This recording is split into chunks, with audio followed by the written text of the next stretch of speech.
আমাদের বডিতে যে এখন যে ব্লাড সাপ্লাইগুলো পাচ্ছে নর্মাল অবস্থায় যে ব্লাড সাপ্লাই হচ্ছে বা ব্লাড ফ্লো যাচ্ছে টিস্যুতে, এটা হচ্ছে পারফিউশন। এখন আমাদের মনে করেন আমার এই হাতের এই আঙ্গুলের কোনো একটা পার্ট, কোনো একটা আর্টারিতে ব্লকেজ, কোনো থ্রম্বাস ফরমেশন হলো বা এম্বুলাস ফরমেশন হলো বা কোনো কারণে ব্লকেজ হলো, তখন কি আমাদের পেরিফেরিতে এই আঙ্গুলের যে পেরিফেরাল সাইডে সেখানে ব্লাড সাপ্লাই পাবে না। বাট যখন এই থ্রম্বাসটা বা এম্বুলাসটা বা যে কোনো ব্লকেজ যদি আমরা রিপেয়ার করে ফেলি বা সেটা অপারেশনের মাধ্যমে ঠিক করে ফেলি, তাহলে সেক্ষেত্রে কী হবে, নতুন করে আবার ব্লাড সাপ্লাই, ব্লাড ফ্লোটা এখানে আসবে। এই যে নতুন করে ব্লাড ফ্লো হচ্ছে, নতুন করে ব্লাড সাপ্লাই আমরা পাচ্ছি, সেটাকে বলি আমরা রিপারফিউশন। তার মানে পারফিউশন হচ্ছে নর্মাল অবস্থায়, রিপারফিউশন হচ্ছে কোনো কারণে ব্লকেজ হলো বা থ্রম্বাস হলো, সেটা কারেকশন করার পর আবার যে ব্লাড সাপ্লাই শুরু হচ্ছে, সেটা হচ্ছে আমাদের রিপারফিউশন। এখন ইসকেমিয়া, রিপারফিউশন, ইনজুরি, এই জিনিসটা কি দেখেন, একটা নির্দিষ্ট টাইম পর্যন্ত আমাদের ইসকেমিয়া মনে করেন এরিয়াতে ইসকেমিয়া হলো, তো আমাদের পেরিফেরাল টিস্যুতে ব্লাড সাপ্লাই পাচ্ছে না, অক্সিজেন পাচ্ছে না, নিউট্রিয়েন্টগুলো পাচ্ছে না। তার মানে কি একটা ডিউরেশন, একটা নির্দিষ্ট ডিউরেশন অনুযায়ী কিন্তু এই টিস্যুতে কোনো ব্লাড সার্কুলেশন ছিল না, সেখানে ইসকেমিয়া ডেভেলপ করছিল। তো তখন ফার্দার যখন ব্লাড ফ্লোটা আবার কন্টিনিউ হবে বা ফার্দার যখন আবার ব্লাড যে সাপ্লাইটা সেটা যখন আবার চালু হবে ব্লাড সাপ্লাইটা, তখন দেখা যায় এই যে ইসকেমিক টিস্যু ফার্দার পেরিফেরিতে যে ইসকেমিক টিস্যুটা ছিল, সেই ইসকেমিক টিস্যুতে ফার্দার আবার কিছু সেল ইনজুরি হচ্ছে। কেন? এই যে রিপারফিউশনের জন্য। এর কারণ আছে কিছু, 4টা মেকানিজম আপনাদের সেটা দেওয়া আছে দেখবেন: oxidative stress, intracellular calcium overload, inflammation এবং অ্যাক্টিভেশন অফ কমপ্লিমেন্ট সিস্টেম। এই যে ফার্দার ব্লাড সাপ্লাই বা ফার্দার ব্লাড ফ্লো আসার জন্য নতুন করে সেল ইনজুরি হচ্ছে, সেগুলোর 4টা কজ আছে। একটা হচ্ছে অক্সিডেটিভ স্ট্রেস। এখন অক্সিডেটিভ স্ট্রেস জিনিসটা কি? ইসকেমিয়া কিছুক্ষণ একটা নির্দিষ্ট টাইম পর্যন্ত ইসকেমিয়া থাকার জন্য পেরিফেরাল যে টিস্যুগুলো আছে সেখানে ব্লাড সাপ্লাই পায় নাই, তার মানে কি সেখানে সেখানে রিভার্সিবল একটা ইনজুরি ছিল, রিভার্সিবল সেল ইনজুরি সেখানে হয়েছে ইসকেমিয়ার জন্য। সেখানে ব্লাড সাপ্লাই আসার পর সেটা কি আবার নতুন করে আপনার নর্মাল অবস্থায় ফিরে যেতে চাইবে, কিন্তু এই যে ব্লাড সাপ্লাই নতুন করে আসতেছে, এই ব্লাড সাপ্লাই আসার সময় আমাদের কিছু free radical, reduced oxygen species বা ফ্রি রেডিক্যাল তৈরি হয় নতুন করে ব্লাড ফ্লো যখন আসে। তখন এই ফ্রি রেডিক্যাল যখন তৈরি হয় বা রিডিউসড অক্সিজেন স্পিসিস যখন তৈরি হয়, সেগুলো ফার্দার আপনার যেটা রিভার্সিবল সেল ইনজুরি ছিল সেটাকে ইরিভার্সিবল সেল ইনজুরিতে করে ফেলতে পারে, এই ফ্রি রেডিক্যাল বা আপনার রিডিউসড অক্সিজেন স্পিসিস। এটা হচ্ছে প্রথম মেকানিজম। দ্বিতীয় মেকানিজম হচ্ছে ইন্ট্রাসেলুলার ক্যালসিয়াম ওভারলোড। এখন আপনার ব্লাড ফ্লো হচ্ছে, ব্লাডের মধ্যে কি আছে, আমরা ক্যালসিয়াম আছে, সে ক্যালসিয়াম যদি আপনার ইসকেমিক টিস্যুতে নতুন করে যদি আবার ক্যালসিয়াম আসে, আমরা জানি কি ইসকেমিক টিস্যুটা কি সেল মেমব্রেনটা আগের তুলনায় নর্মাল টিস্যুর তুলনায় একটু ড্যামেজ হয়ে আছে, সেখানে ব্লাড ফ্লো যখন আসে তখন সেটা কি ক্যালসিয়াম সহ আসে। এই ক্যালসিয়ামগুলো সেই প্লাজমা মেমব্রেন দিয়ে বা সেল মেমব্রেন দিয়ে নতুন করে সেলের ভিতরে ইনফ্লাক্স করে। ইনফ্লাক্স হওয়ার জন্য ইন্ট্রাসেলুলার ক্যালসিয়াম আবার ইনক্রিজ হয়, সেই ইন্ট্রাসেলুলার ক্যালসিয়াম আবার ইনক্রিজ হওয়ার জন্য আবার ফার্দার সেল ইনজুরি হতে পারে। তৃতীয় যেটা আছে ইনফ্লামেশন। দেখেন আমাদের ব্লাড ফ্লো যখন আবার নতুন করে শুরু হয়, আমাদের ব্লাডের মধ্যে বিভিন্ন ধরনের ইনফ্লামেটরি সেল আছে, আমাদের ম্যাক্রোফেজ আছে, দিন হচ্ছে আমাদের নিউট্রোফিল আছে। ম্যাক্রোফেজ নিউট্রোফিল এরা কিছু ইনফ্লামেটরি ইমিডিয়েট সিক্রেট করে, যেহেতু টিস্যুটা কিছু সময়ের জন্য ইসকেমিক ছিল, সেখানে রিভার্সিবল সেল ইনজুরি হয়েছে, তো সেটার জন্য কি এই ইনফ্লামেটরি সেলগুলো কিছু ইনফ্লামেটরি মেডিয়েটর সিক্রেট করবে।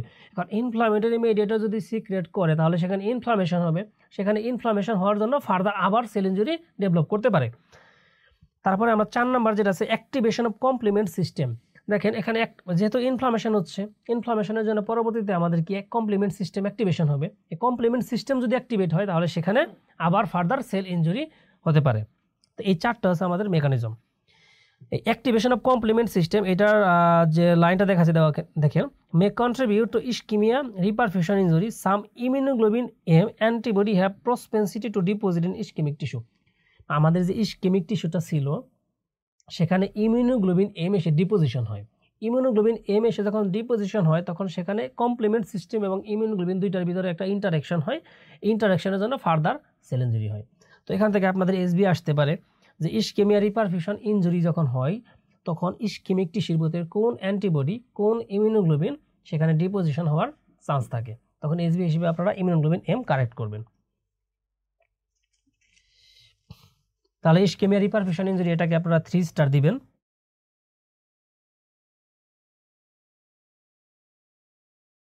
তারপর আপনাদের 11 নং পেজে দেখবেন রিভার্সিবল সেল ইনজুরি আছে। রিভার্সিবল সেল ইনজুরি এতক্ষণ আমরা যেগুলো আলোচনা করলাম সেগুলো হচ্ছে আপনাদের রিভার্সিবল সেল ইনজুরির মধ্যে পড়বে এবং এখান থেকে আপনারা একবার রিডিং দিবেন এগুলো। তারপর পেজ নং 13 দেখেন, পেজ নং 12 দেখেন, প্রিভিয়াস কোশ্চেন আছে 3টা। এই প্রিভিয়াস কোশ্চেনগুলো আপনারা বাসায় বসে বসে প্র্যাকটিস করবেন, যেগুলোতে সমস্যা ফিল করবেন সেগুলো পরবর্তীতে আপনারা আপনাদের যে গ্রুপগুলো আছে গ্রুপগুলোতে বলবেন, সেগুলো সলভ করা হবে। এখন 13 নং পেজে কিছু ব্রেন স্টর্মিং কিছু পয়েন্ট আছে, দেখবেন 1 থেকে 15টা ব্রেন স্টর্মিং পয়েন্ট, সেগুলো আপনারা সুন্দর করে পড়ে ফেলবেন। আমরা এতক্ষণ যেগুলো আলোচনা করলাম সেগুলোই দেখবেন এখানে আপনারা পাবেন।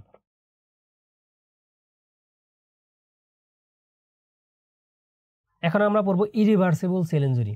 দেখেন আমরা যখন ওই চার্টটা দেখলাম, ওই চার্টে কি দেওয়া ছিল যে মেমব্রেন ড্যামেজ হচ্ছে ইরিভার্সিবল সেল ইনজুরির একটা সেন্ট্রাল ফ্যাক্টর বা কি ফ্যাক্টর। মেমব্রেন ড্যামেজ না হলে সেখানে ইরিভার্সিবল সেল ইনজুরি হবে না, যদিও কিছু কিছু ক্ষেত্রে আপনার এক্সেপশন আছে, সেটা আমরা পরে গিয়ে পড়বো। তো ইরিভার্সিবল সেল ইনজুরির টাইপস দেখেন আপনারা 14 নং পেজে দেওয়া আছে। 2 প্রিন্সিপাল প্যাটার্ন, নেক্রোসিস এবং অ্যাপোপ্টোসিস। এটা নেক্রোসিস অ্যাপোপ্টোসিস এগুলো আমরা পরে পড়বো একটু পরে। এটা আপনারা দেখেন এখানে প্রথমে সেলটা ছিল নর্মাল। এই নর্মাল সেলে যখন কোনো স্ট্রেস আসবে বা কোনো স্টিমুলাই আসবে, ইনজুরিয়াস স্টিমুলাই আসবে, তখন সেটার এই যে চেঞ্জগুলো হচ্ছে, প্রথম চেঞ্জ যেগুলো হচ্ছে সেগুলো হচ্ছে আপনার রিভার্সিবল ইনজুরি। দেখবেন যেখানে swelling of endoplasmic reticulum, mitochondria, মেমব্রেনের ভিতরে ব্লিডিং হচ্ছে, মাইলিন ফিগার তৈরি হচ্ছে, বাট মেমব্রেন কিন্তু ড্যামেজ হচ্ছে না। তার মানে কি এটা রিভার্সিবল ইনজুরি। তো এখানে এই সময় যদি আপনার যে স্টিমুলাইটা সেটা যদি আপনার উঠিয়ে নেওয়া যায় বা স্টিমুলাসটাকে থামিয়ে দেওয়া যায়, প্রিভেনশন করা যায়, তখন কিন্তু সেটার ফার্দার ইরিভার্সিবল সেল ইনজুরির দিকে যাবে না, তখন সেটা রিকভারি করে নর্মাল সেলে হবে, নর্মাল সেলে কনভার্ট হবে। বাট যখন ইনজুরিয়াস স্টিমুলাইটা পারসিস্ট করবে তখন সেল মেমব্রেনটা ড্যামেজ হবে। সেল মেমব্রেন যদি ড্যামেজ হয় তখন সেটা আর আপনার রিভার্সিবল সেল ইনজুরির মধ্যে পড়ে না, তখন সেটা ইরিভার্সিবল সেল ইনজুরির ভিতরে চলে যায়। এই যে দেখেন নেক্রোসিস হচ্ছে ইরিভার্সিবল সেল ইনজুরি। এই সময় breakdown of plasma membrane, breakdown of organelle, nucleus সবগুলো লিকেজ হয়ে বাইরে বেরিয়ে আসবে, সেলের বাইরে বেরিয়ে আসবে, তখন সেলটা ডেথ হয়ে যাবে।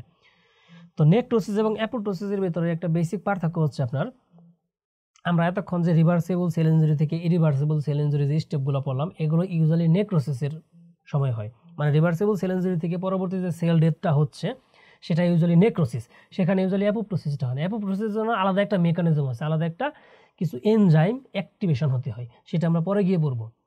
আপনারা শীটের 15 নং পেজ দেখেন, এখানে দেওয়া আছে যে আপনার রিভার্সিবল সেল ইনজুরি এবং ইরিভার্সিবল সেল ইনজুরির একটা পার্থক্য দেওয়া আছে, ডিফারেন্স দেওয়া আছে। এটা আপনারা 1 স্টার দেন এখানে। এখন আমরা পড়বো নেক্রোসিস এবং অ্যাপোপ্টোসিস, এই দুইটা হচ্ছে আপনার example of irreversible sell injury. প্রথমে আমরা নেক্রোসিস দিয়ে শুরু করি। আপনারা শীটের 16 নং পেজ বের করেন।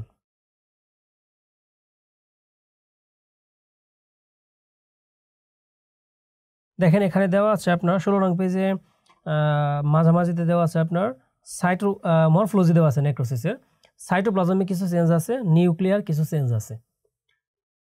সাইটোপ্লাজমিক চেঞ্জের প্রথমে দেওয়া আছে সেল শো ইনক্রিজড ইউজোনোফিলিয়া মানে আমাদের সাইটোপ্লাজমটা পিঙ্কিশ কালার। মরফোলজিতে আপনি যখন মাইক্রোস্কোপে দেখবেন তখন এই নেক্রোসিসের সময় সাইটোপ্লাজমিক কালারটা দেখবেন পিঙ্ক হয়ে যাবে। তারপরের লাইন দেওয়া আছে আপনাদের দেখেন, glossy homogenous appearance occurs as a result of loss of glycogen particle loss হয়ে যাচ্ছে। অবশ্যই একটু আগে পড়ে আসছে আমরা, গ্লাইকোজেন পার্টিকেল লস হলে হোমোজেনাস একটা অ্যাপিয়ারেন্স দিবে।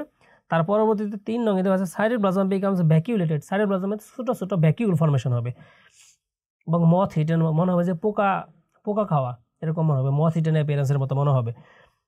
4 নং দেওয়া আছে ক্যালসিফিকেশন অফ ডেড সেল, এই যে আপনার ডেড সেলগুলো তৈরি হচ্ছে, ডেড সেলগুলোর পরবর্তীতে আস্তে আস্তে ক্যালসিফিকেশন হবে। 5 নম্বরে দেওয়া আছে মাইলিন ফিগার ফর্মেশন হবে। তাহলে এখানে দেখেন মাইলিন ফিগার আপনার রিভার্সিবল সেল ইনজুরিতেও ছিল, ইরিভার্সিবল সেল ইনজুরিতেও ছিল। তাহলে মাইলিন ফিগার দুটার ক্ষেত্রে আপনারা এমসিকিউ আসলে ট্রু দিবেন।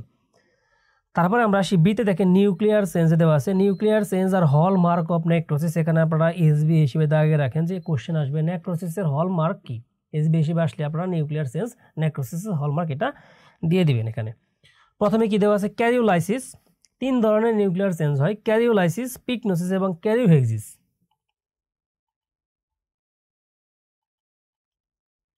দেখেন প্রথমে আছে আমাদের প্রথম যে চেঞ্জটা সেটা হচ্ছে আপনাদের পিকনোসিস, তারপরে যে চেঞ্জটা সেটা আপনাদের ক্যারিওহেক্সিস, তারপর হবে আপনাদের ক্যারিওলাইসিস। পিকনোসিস জিনিসটা কি, একটু আগে আমরা যখন রিভার্সিবল সেল ইঞ্জুরিতে যখন আমরা পড়তেছিলাম যে নিউক্লিয়ার যে ক্রোমাটিন সেগুলো ক্লাম্পিং হয়, তো এই নিউক্লিয়ার ক্রোমাটিন ক্লাম্পিং হতে হতে একটা টাইমে নিউক্লিয়ার ক্রোমাটিনগুলো আরও কনডেন্সড হয়ে যাবে, আরও কনডেনসেশন হবে। তো নিউক্লিয়ার ক্রোমাটিন যখন কনডেনসেশন হবে তখন নিউক্লিয়ার শ্রিঙ্কেজ হবে। এই নিউক্লিয়ার শ্রিঙ্কেজ হওয়ার জন্য হওয়ার যে প্রসেসটা, নিউক্লিয়ার শ্রিঙ্কেজ হয়ে ক্রোমাটিনগুলো যে একটার সাথে আরও কনডেন্সড হচ্ছে, এই প্রক্রিয়াটার নামই হচ্ছে আপনার পিকনোসিস। তারপর আপনার দেওয়া আছে হচ্ছে ক্যারিওহেক্সিস। এই যে পিকনোটিক যে নিউক্লিয়াইটা আছে, এই পিকনোটিক নিউক্লিয়াইটা পরবর্তীতে ফ্র্যাগমেন্ট আকারে ভেঙে যাবে। ফ্র্যাগমেন্ট আকারে ভেঙে যাওয়ার যে প্রক্রিয়াটা, ফ্র্যাগমেন্ট হয়ে ভেঙে যাবে যে প্রক্রিয়াটা, সেটা হচ্ছে আপনার ক্যারিওহেক্সিস। তারপর আছে ক্যারিওলাইসিসটা এই যে ফ্র্যাগমেন্ট তৈরি হচ্ছে বা পিকনোটিক যে নিউক্লিয়াস তার আগে যে স্টেটটা পিকনোটিক নিউক্লিয়াস, এই পিকনোটিক নিউক্লিয়াস বা ক্যারিওহেক্সিস যে ফ্র্যাগমেন্টেশনটা আছে, এই ফ্র্যাগমেন্টেশন পরবর্তীতে ডিএনএ ডিঅক্সিরাইবোনিউক্লিক অ্যাসিড যে ব্রেকডাউন করে ডিএনএস এনজাইম এবং রাইবোনিউক্লিক অ্যাসিড যে ব্রেকডাউন করে আরএনএস এনজাইম, এই দুইটা এনজাইমের অ্যাক্টিভিটির কারণে এই পিকনোটিক নিউক্লিয়াই বা ক্যারিওহেক্সিস যে নিউক্লিয়াইটা সেটা একদম লাইসিস হয়ে যায়, ডিসসলিউশন হয়ে যায়, মানে নিউক্লিয়াসের কোনো অস্তিত্ব এই ক্ষেত্রে থাকে না, সেটাকে আমরা বলি ক্যারিওলাইসিস। তার মানে নিউক্লিয়াসের তিনটা কন্ডিশন, পিকনোসিস, ক্যারিওলাইসিস, ক্যারিওহেক্সিস, এই তিনটা কন্ডিশনের ভিতরে নেক্রোসিসে তিনটাই ঘটে, বাট অ্যাপোপ্টোসিসে একটা ঘটবে না, সেটা হচ্ছে আপনার ক্যারিওলাইসিস। এটা অ্যাপোপ্টোসিসে যদি আসে আপনাদের, অ্যাপোপ্টোসিসে সেক্ষেত্রে সেটা ফলস দিবেন। তাহলে নেক্রোসিসে আপনার পিকনোসিসে হচ্ছে, ক্যারিওলাইসিসে হচ্ছে, ক্যারিওহেক্সিসে হচ্ছে, বাট অ্যাপোপ্টোসিসে ক্যারিওলাইসিস এটা হচ্ছে না। কেন হচ্ছে না সেটা আমরা পরবর্তীতে অ্যাপোপ্টোসিসের যে মেকানিজমটা, সেই মেকানিজম পড়ার সময় পড়ব। তাহলে এই নিউক্লিয়ার চেঞ্জ এবং সাইটোপ্লাজমিক চেঞ্জ যে বললাম আপনারা, সাইটোপ্লাজমিক চেঞ্জকে 1 স্টার দেন, নিউক্লিয়ার চেঞ্জ সেটাকে ইনফিনিটি স্টার দেন আপনারা। তারপরে দেখেন, তারপরে পেজ 17 নং পেজে আপনাদের টাইপস অফ নেক্রোসিস আছে, দুইটা বেসিক টাইপ আছে, কোয়াগুলেটিভ নেক্রোসিস, লিকুইফ্যাক্টিভ নেক্রোসিস, এবং তারপরে কিছু স্পেশাল টাইপ নেক্রোসিস আছে, ক্যাজিয়াস নেক্রোসিস, ফ্যাট নেক্রোসিস, গ্রানুলোমাটোস নেক্রোসিস এবং গামাটোস নেক্রোসিস। তো প্রথমে যেটা আমরা পাই সেটা হচ্ছে কোয়াগুলেটিভ নেক্রোসিস। দেখেন কোয়াগুলেটিভ নেক্রোসিস এখানে আপনার দেওয়া আছে, প্রথম যে স্টেমটা সেটা আপনাদের injury leads to increased intracellular acidosis that denature structural and enzymatic protein। তার মানে কোয়াগুলেটিভ নেক্রোসিসে আপনার স্ট্রাকচারাল এবং এনজাইমেটিক যে প্রোটিনটা আছে সেটা ডিনেচারেশন হচ্ছে। এখন আপনার এই দুইটা এমসিকিউতে যদি আসে আপনার, তাহলে স্ট্রাকচারাল প্রোটিনের ট্রু দিবেন, এনজাইমেটিক প্রোটিনের ট্রু দিবেন, বাট যদি এসবিএ আসে তাহলে আপনারা স্ট্রাকচারাল প্রোটিন এসবি হিসেবে কারেক্ট দেবেন। এটা আপনারা লিখে রাখেন, এখানে এসবি আসলে স্ট্রাকচারাল প্রোটিন দেখাবেন, এমসিকিউ আসলে দুইটাই দেখাবেন। তারপরে 2 নম্বর দেওয়া আছে আপনার সেলুলার শেপ, সেলুলার আউটলাইন এবং টিস্যু আর্কিটেকচার ইজ মেইনটেইন। দেখেন আমরা একটু আগে বলে আসলাম যে আপনার ইরিভার্সিবল যে সেল ইনজুরি আছে সেখানে সেল মেমব্রেনগুলো ড্যামেজ হয়ে যায়, কিন্তু এখানে আবার দেওয়া আছে দেখবেন সেলুলার আউটলাইনটা মেইনটেইন হচ্ছে। এটা হচ্ছে একটা এক্সেপশন, মানে সকল ইরিভার্সিবল সেল ইনজুরির ক্ষেত্রে, সকল নেক্রোসিসের যে টাইপগুলো আছে সব টাইপে আপনার সেল মেমব্রেনটা লস্ট হয়ে যায়, সেল মেমব্রেনটা ড্যামেজ হয়ে যায়। বাট কোয়াগুলেটিভ নেক্রোসিস একমাত্র নেক্রোসিস যেখানে সেল মেমব্রেনের যে আউটলাইনটা আছে, সেলের যে শেপটা আছে সেই শেপটা মেইনটেইন থাকে। এই যে দেখেন এখানে, এই যে আপনাদের শীটে এটা হচ্ছে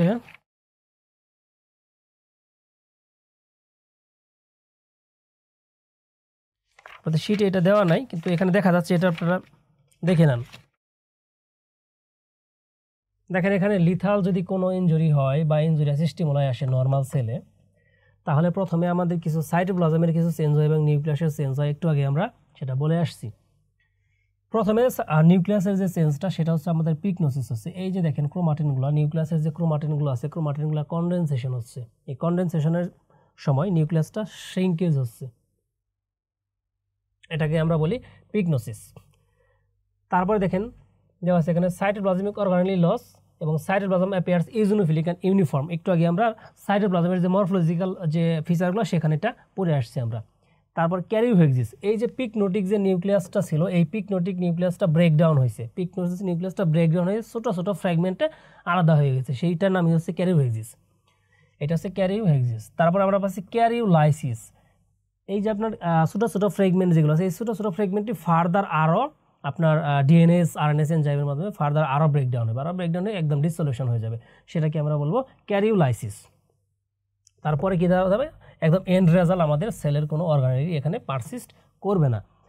কিন্তু এখানে আপনারা দেখেন লিকুইফ্যাক্টিভ নেক্রোসিস এবং কোয়াগুলেটিভ নেক্রোসিসের মধ্যে যদি আমরা পার্থক্য দেখি তাহলে এখানে আপনারা দেখেন কোয়াগুলেটিভ নেক্রোসিস একটু আগে আমরা পড়ে আসছি যে সেলুলার যে আউটলাইনটা আছে, সেলুলার যে শেপটা আছে সেটা মেইনটেইন হচ্ছে। কেন মেইনটেইন হচ্ছে?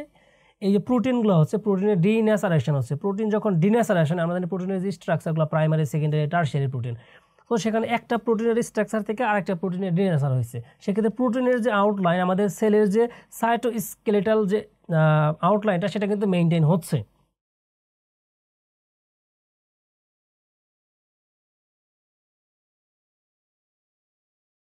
মনে করেন এটা সেলের আউটলাইন, এখানে প্রোটিনগুলো সাইটোস্কেলেটন যে প্রোটিনগুলো আছে সেই প্রোটিনগুলো এখানে ছিল, সেটা ডিন্যাচারেশন হওয়ার জন্য প্রোটিনগুলো কিন্তু ব্রেকডাউন হয় নাই।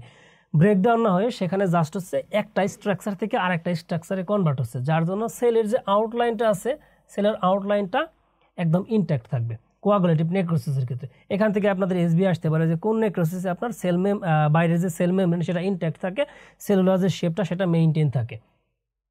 এই জন্য কোয়াগুলেটিভ নেক্রোসিস একটা নাম হচ্ছে আপনার স্ট্রাকচারাল নেক্রোসিস, কারণ স্ট্রাকচার এখানে মেইনটেইন থাকতেছে, এই জন্য এটাকে বলি আমরা স্ট্রাকচারাল নেক্রোসিস।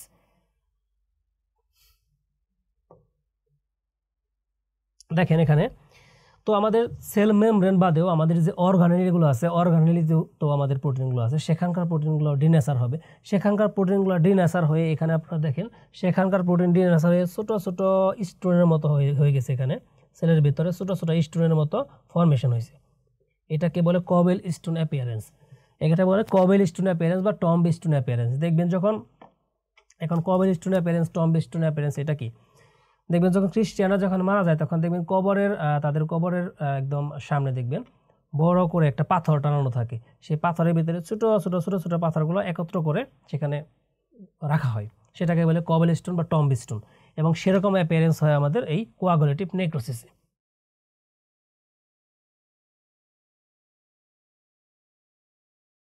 এখন এই কোয়াগুলেটিভ নেক্রোসিস আপনার ইনফিনিটি স্টার দেন এবং কোয়াগুলেটিভ নেক্রোসিস থেকে কি আসতে পারে দেখেন এখানে 6 নাম্বার পয়েন্টে দেওয়া আছে এক্সাম্পলে দেওয়া আছে hypoxic death of cell in all tissue except brain. আমাদের যে সলিড অর্গানগুলো আছে সে সলিড অর্গানের একমাত্র ব্রেইন বাদে বাকি যে সকল সলিড অর্গান আছে হার্ট, কিডনি, স্প্লিন, এগুলো সব জায়গায় আপনার কোয়াগুলেটিভ নেক্রোসিস হবে। শুধু ব্রেইনে গিয়ে আমাদের লিকুইফ্যাক্টিভ নেক্রোসিস হবে, এটা এক্সেপশন, এটা আপনারা মনে রাখবেন। ব্রেইনে হবে লিকুইফ্যাক্টিভ নেক্রোসিস, বাকি যে সলিড অর্গানগুলো থাকে সেগুলোতে হবে আমাদের কোয়াগুলেটিভ নেক্রোসিস। দেন আছে 6 বি দেওয়া আছে gumma of tertiary syphilis. Tertiary সিফিলিসে যে আমাদের গামা ফর্মেশন হয় সেটা আপনারা জানেন, প্যালেটে যে গামা ফর্মেশন হয় সেটাও আপনার কোয়াগুলেটিভ নেক্রোসিসের একটা এক্সাম্পল।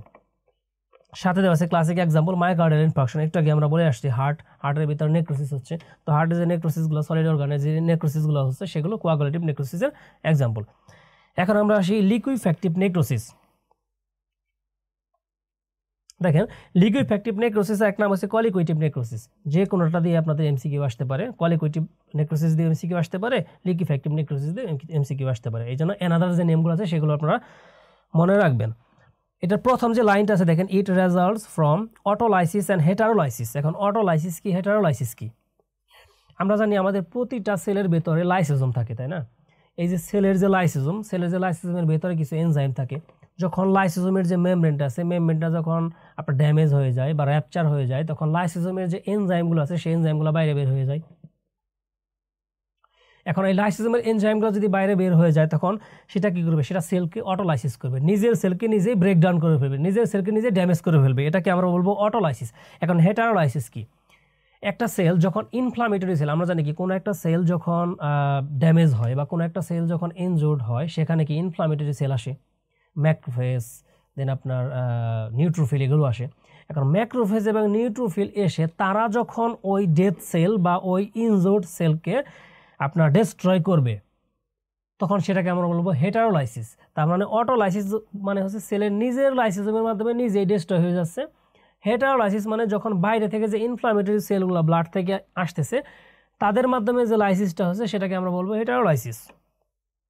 তারপর দেখেন দেওয়া আছে in the pyogenic bacteria and occasional fungal infection. তাহলে পায়োজেনিক ব্যাকটেরিয়া এবং অকেশনাল ফানগাল ইনফেকশন, এটা আপনার এমসিকিউতে আসে যে লিকুইফ্যাক্টিভ নেক্রোসিস কোথায় কোথায় হয়। পায়োজেনিক ব্যাকটেরিয়ার মাধ্যমে লিকুইফ্যাক্টিভ নেক্রোসিস হয়, ফানগাল ইনফেকশনের মাধ্যমে লিকুইফ্যাক্টিভ নেক্রোসিস হয়।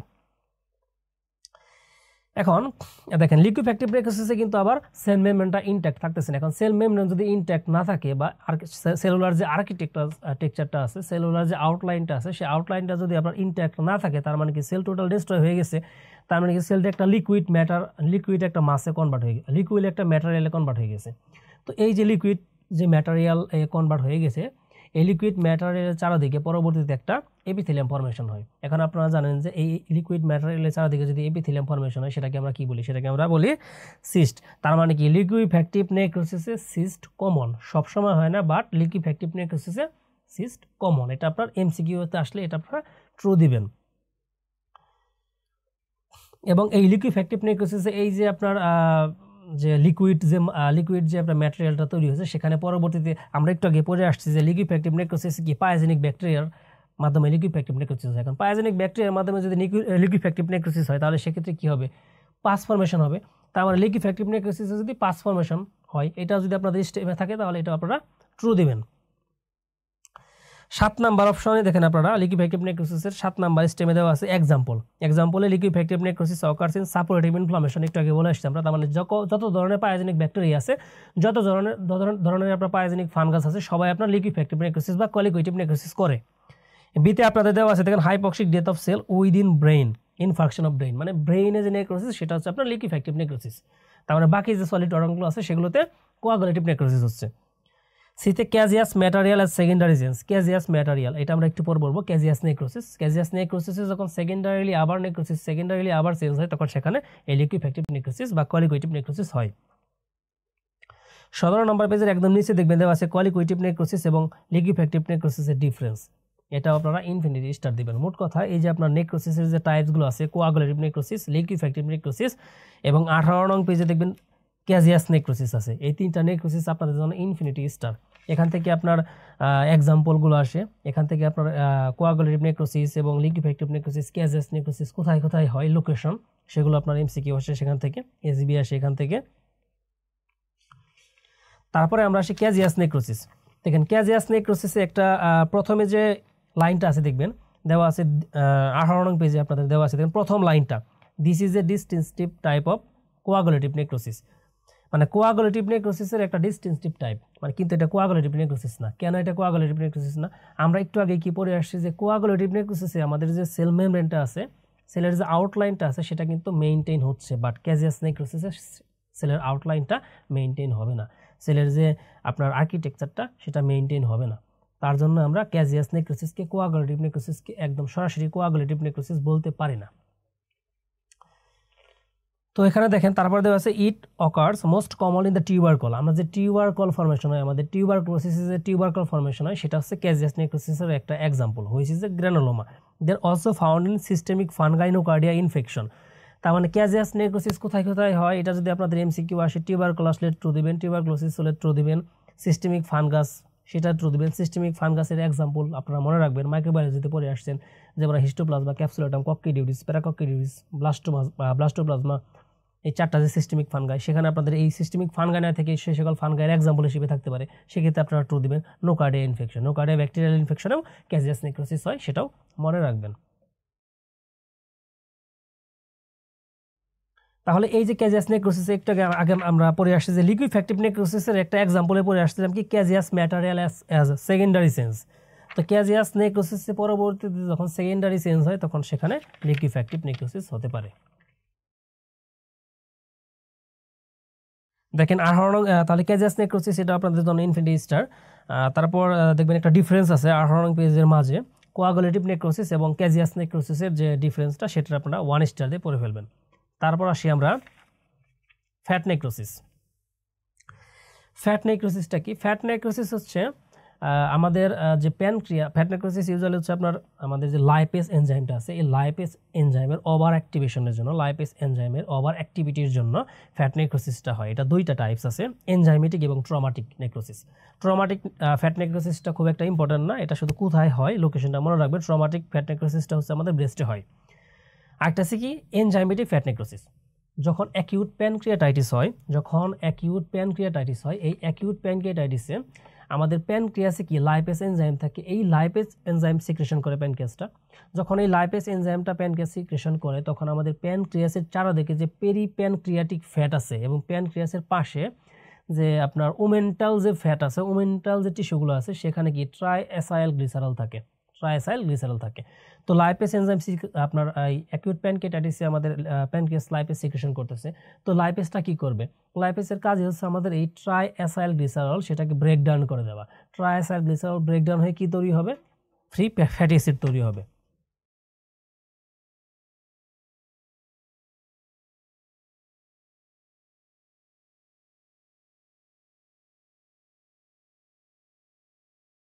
ট্রাইএসাইল গ্লিসারল সেটা কোথায় থাকে, পেরিপ্যানক্রিয়াটিক ফ্যাটে থাকে এবং হচ্ছে আপনার ওমেন্টাল টিস্যুতে যে ট্রাইএসাইল গ্লিসারল থাকে সেখানে কি লাইপেজ অ্যাক্টিভিটির জন্য, লাইপেজের অ্যাক্টিভিটির জন্য সেটা ব্রেকডাউন হয়ে ফ্রি ফ্যাটি অ্যাসিড তৈরি হবে, ফ্রি ফ্যাটি অ্যাসিড তৈরি হবে। এখন এই ফ্রি ফ্যাটি অ্যাসিড যখন তৈরি হবে প্যানক্রিয়াসের চারদিকে, এই ফ্রি ফ্যাটি অ্যাসিডের ভিতরে ক্যালসিয়াম ডিপোজিশন হবে। ক্যালসিয়াম ডিপোজিশন হয়ে সেখানে হচ্ছে ডিস্ট্রপিক একটা ক্যালসিফিকেশন হবে। এবং ক্যালসিফিকেশন কি সেটা আমরা পরে বলবো। দুই ধরনের ক্যালসিফিকেশন আছে, ডিস্ট্রপিক ক্যালসিফিকেশন এবং মেটাস্ট্যাটিক ক্যালসিফিকেশন। এখন ডিস্ট্রপিক যে ক্যালসিফিকেশন সেটা অল টাইম ডাইং টিস্যু বা ডেথ টিস্যুতে হবে। তাহলে এখানে আমরা কি পাচ্ছি, নেক্রোসিস মানে সেখানে ডেথ হয়ে গেছে, সেলটা ডেথ হয়ে গেছে। এখানে কি ফ্যাট নেক্রোসিসে কোন ধরনের তাহলে আপনার ক্যালসিফিকেশন হবে, ডিস্ট্রপিক ক্যালসিফিকেশন। যত ধরনের নেক্রোসিস আছে, ফ্যাট নেক্রোসিস, কোয়াগুলেটিভ নেক্রোসিস, দেন আপনার লিকুইফ্যাক্টিভ নেক্রোসিস বা কলিকুইটিভ নেক্রোসিস, ক্যাজিয়াস নেক্রোসিস, সব নেক্রোসিসে আপনার ডিস্ট্রপিক ক্যালসিফিকেশন হবে, কারণ ডিস্ট্রপিক ক্যালসিফিকেশন ডেথ টিস্যু বা ডাইং টিস্যুতে হয়। তাহলে এখানে কি হবে, ফ্রি ফ্যাটি অ্যাসিডের সাথে ক্যালসিয়াম ডিপোজিশন হয়ে ক্যালসিয়াম একটা স্যুপ তৈরি করে, যার জন্য এই আপনার ফ্যাট নেক্রোসিস সেটা যদি আমরা ম্যাক্রোস্কোপিক্যালি বা চোখে দেখি তাহলে সেটা দেখবেন একদম সাদা।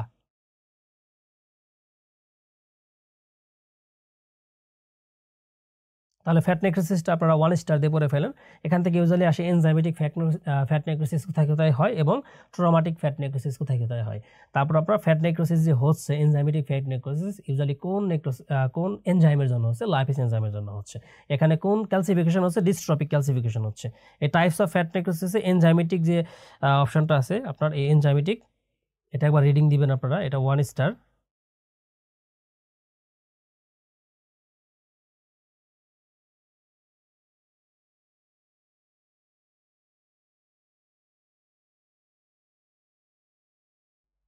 দেখেন এখানে ডিমের মাধ্যমে বোঝানো হয়েছে আপনার কোনটা আপনার কোয়াগুলেটিভ নেক্রোসিস, কোনটা লিকুইফ্যাক্টিভ নেক্রোসিস। আমরা কোয়াগুলেটিভ নেক্রোসিসের ক্ষেত্রে কি পড়ছি, সেখানে সেল মেমব্রেনটা কি থাকে, ইনট্যাক্ট থাকে। লিকুইফ্যাক্টিভ নেক্রোসিসে কি সেল মেমব্রেনটা আর ইনট্যাক্ট থাকে না, সেখানে সেল মেমব্রেন ডিস্ট্রয় হয়ে যায়।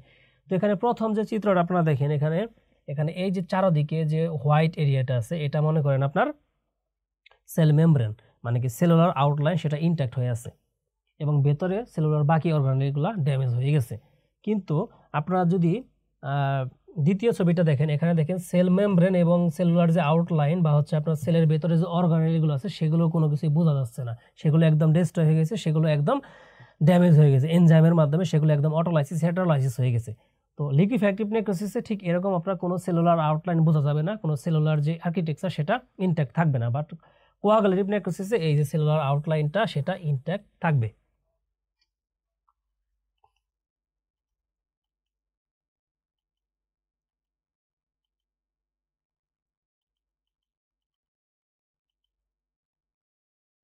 এখন আসি গ্যানগ্রিন আপনারা পাবেন আপনাদের শীটের 19 নং পেজে দেখবেন গ্যানগ্রিনাস নেক্রোসিস। এটাকে ইউজুয়ালি নেক্রোসিসের টাইপসের ভিতরে ফেলা যায় না, কিন্তু গ্যানগ্রিনাস নেক্রোসিস থেকে খুব একটা আপনাদের আসবে না। এখানে আপনারা শুধু মনে রাখবেন গ্যানগ্রিনাস নেক্রোসিস কেন হয়, ব্লাড সাপ্লাই যখন লস হয় তখন এই গ্যানগ্রিনাস নেক্রোসিস হয়। গ্যানগ্রিনাস নেক্রোসিসের টাইপস দেখবেন আপনারা, types dry gangrene, moist gangrene এবং গ্যাস গ্যানগ্রিন। এখানে dry gangrene usually arterial blood supply, যখন আর্টারিয়াল ব্লাড সাপ্লাই যখন কমে যাবে তখন ড্রাই গ্যানগ্রিন হবে। আর্টারিয়াল বা ভেইন যেটারই ব্লাড সাপ্লাই কমে যাক সেখানে আপনার ময়েস্ট গ্যানগ্রিন হবে।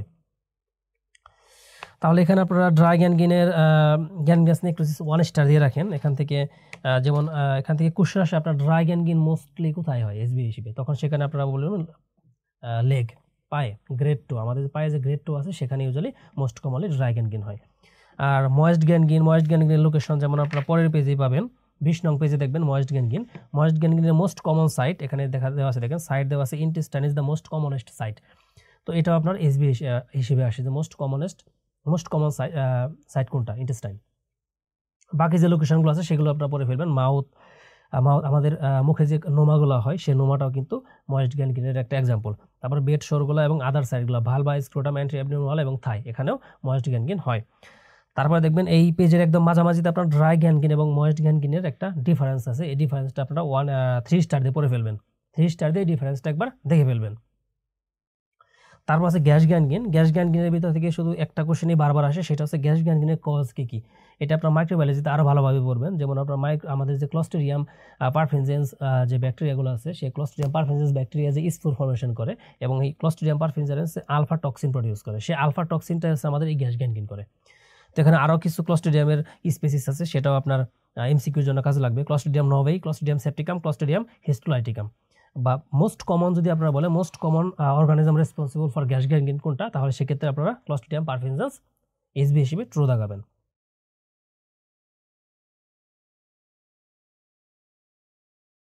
তাহলে গ্যানগ্রিন থেকে শুধু এটুকুই আপনারা পড়বেন যে ড্রাই গ্যানগ্রিন কোথায় কোথায় হয়, লোকেশন কোথায়, ময়েস্ট গ্যানগ্রিনের লোকেশন কোথায়, দুইটার ভিতরে ডিফারেন্সটা, এবং গ্যাস গ্যানগ্রিন কেন হয়, কজেস অফ গ্যাস গ্যানগ্রিন।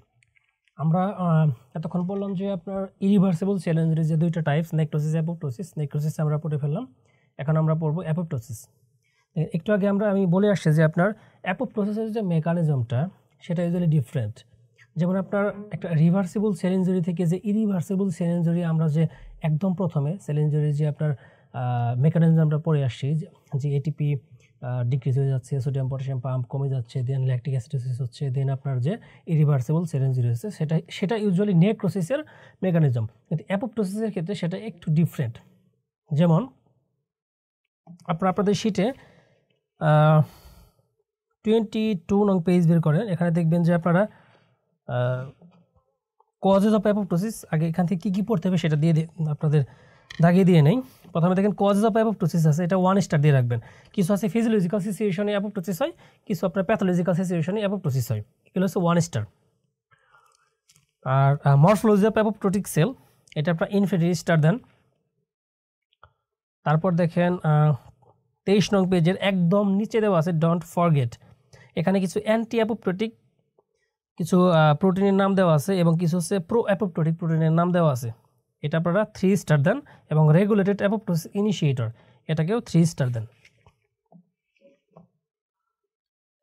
24 নং পেজে দেখবেন অ্যাপোপ্টোসিস ইজ ট্রিগার্ড বাই দুইটা পাথওয়ে আছে, ইন্ট্রিনসিক পাথওয়ে, এক্সট্রিনসিক পাথওয়ে, এবং এই যে ফিগারটা আপনার আছে মাইটোকন্ড্রিয়াল পাথওয়ে এবং ডেথ রিসেপ্টর পাথওয়ে, এটাকে আপনারা ইনফিনিটি স্টার দেন। এবং একদম নিচে দেওয়া আছে আপনার difference between necrosis and apoptosis, এটাকে আপনারা ইনফিনিটি স্টার দেন।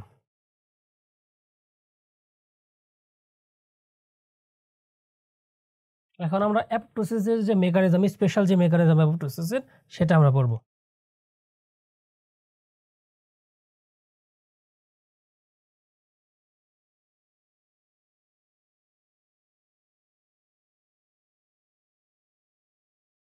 দেখেন অ্যাপোপ্টোসিস হওয়ার জন্য আমাদের কিছু অ্যাপোপ্টোটিক প্রোটিন দরকার। সেই অ্যাপোপ্টোটিক প্রোটিন কী কী আছে সেগুলোকে আমরা বলি প্রো অ্যাপোপ্টোটিক প্রোটিন, যেগুলো অ্যাপোপ্টোসিসে হেল্প করবে। সেই প্রো অ্যাপোপ্টোটিক প্রোটিন কী কী আছে সেগুলো আপনাদের 23 নং পেজের একদম নিচে যে ছকটা আছে সেই ছকে দেওয়া আছে, দেখেন ব্যাক্স জিন এবং ব্যাক জিন, বা ব্যাক প্রোটিন এবং ব্যাক্স প্রোটিন।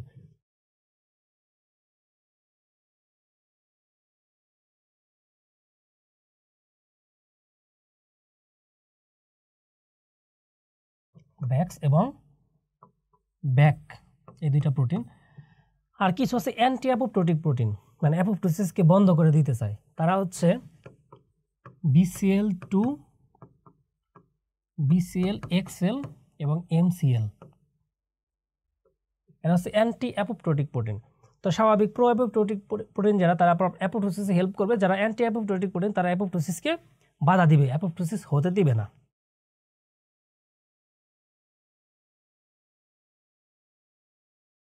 এখন এখানে আপনারা দেখেন অ্যাপোপ্টোসিসের দুইটা পাথওয়ে আছে, একটা আপনার মাইটোকন্ড্রিয়াল বা ইন্ট্রিনসিক পাথওয়ে, একটা এক্সট্রিনসিক বা ডেথ রিসেপ্টর পাথওয়ে।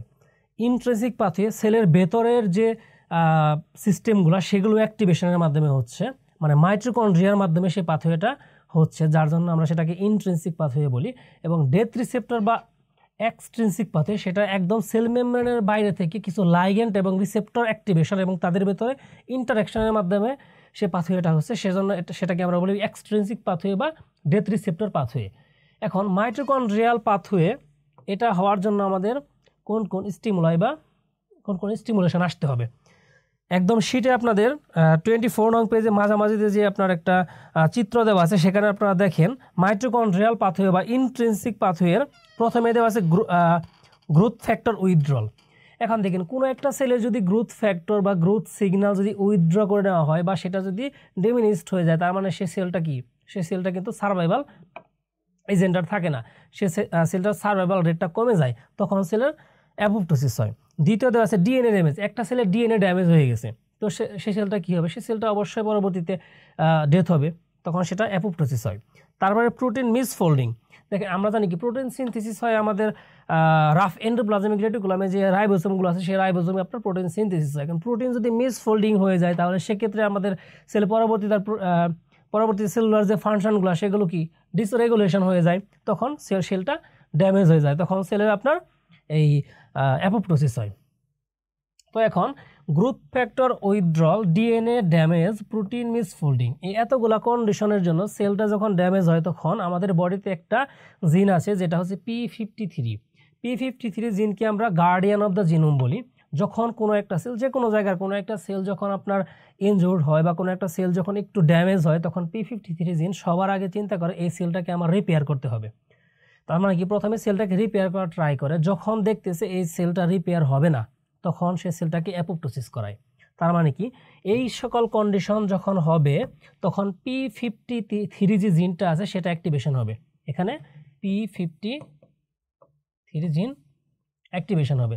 P53 যখন অ্যাক্টিভেশন হবে, তখন সে আমাদের যে সেলের ভেতরে যে প্রো অ্যাপোপ্টোটিক প্রোটিন, একটু আগে আমরা পড়ে আসছি ব্যাক্স এবং ব্যাক, সে প্রো অ্যাপোপ্টোটিক প্রোটিনকে স্টিমুলেশন দেবে, তখন তারা আফোল্ড করবে।